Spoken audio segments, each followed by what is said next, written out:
Hi, so today I'm doing a book review, and the book I'm going to be reviewing is Beloved by Toni Morrison. I read Beloved as part of my Read Morrison 2014 project. I'll leave a link down below to the video where I explain what this project is. Also down below I'm going to leave a link to Kathy from I Love My Virginia's review of Beloved. She did it a couple weeks ago and it was really good, and it was just a really nice review, and I think that as soon as you finish this one you should go and watch her review. Beloved centers around a cast of characters.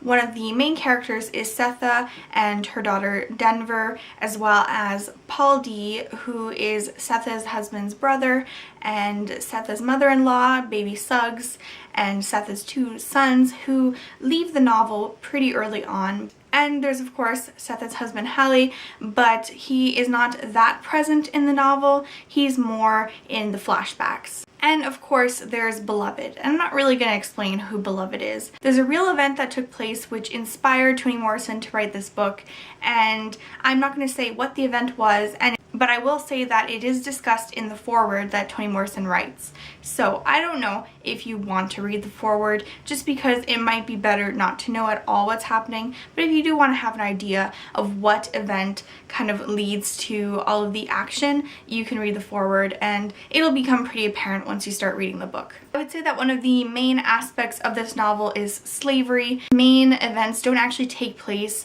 while all of the characters are slaves, but there are a lot of flashbacks and there's a lot of discussion of things that happened in the past. For example, the novel deals a lot with Setha's experiences as a slave, and one of the main events that happens that really starts all of the action is a result of her escaping slavery, and it really is one of the defining aspects of the novel.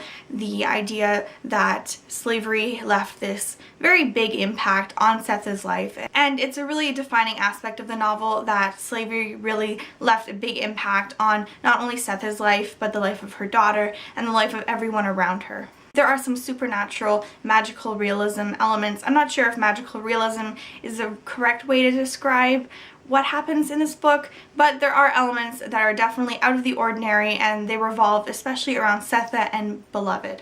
What I found was especially interesting is the way that slavery affected Setha's reactions to certain events, and how it shaped the way she acted in a very key pivotal moment, and then how these events later came to haunt her and brought about many very negative consequences, and how Setha is trying to repair the problems seemed to just make everything worse, and it spiraled out of control. As I was reading this, I just felt a loss of control. I didn't know what was happening, and it's a really interesting feeling to have when you're reading a book and you really don't understand how things are going and what's going to happen. As usual with all of Toni Morrison's books, the writing is so beautiful and it really matches the tone of the story, and I found the tone was very haunting and very different from the two other books by Toni Morrison that I've read. So I think the book is a bit difficult to read, and I know that I read it over the course of about a week, and that's a bit long for me. I found it very heavy, but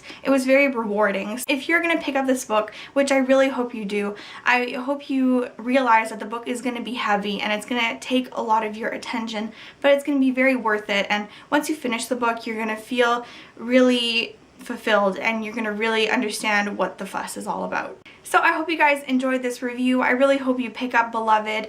If not, I hope you pick up any of Toni Morrison's other works, because they are all beautiful and I've been really enjoying this project so far, and I really hope you guys are going to be joining me for the next book. The next book I'll be reading is Song of Solomon, so look out for a review of that book at the end of May. So I'll see you guys soon.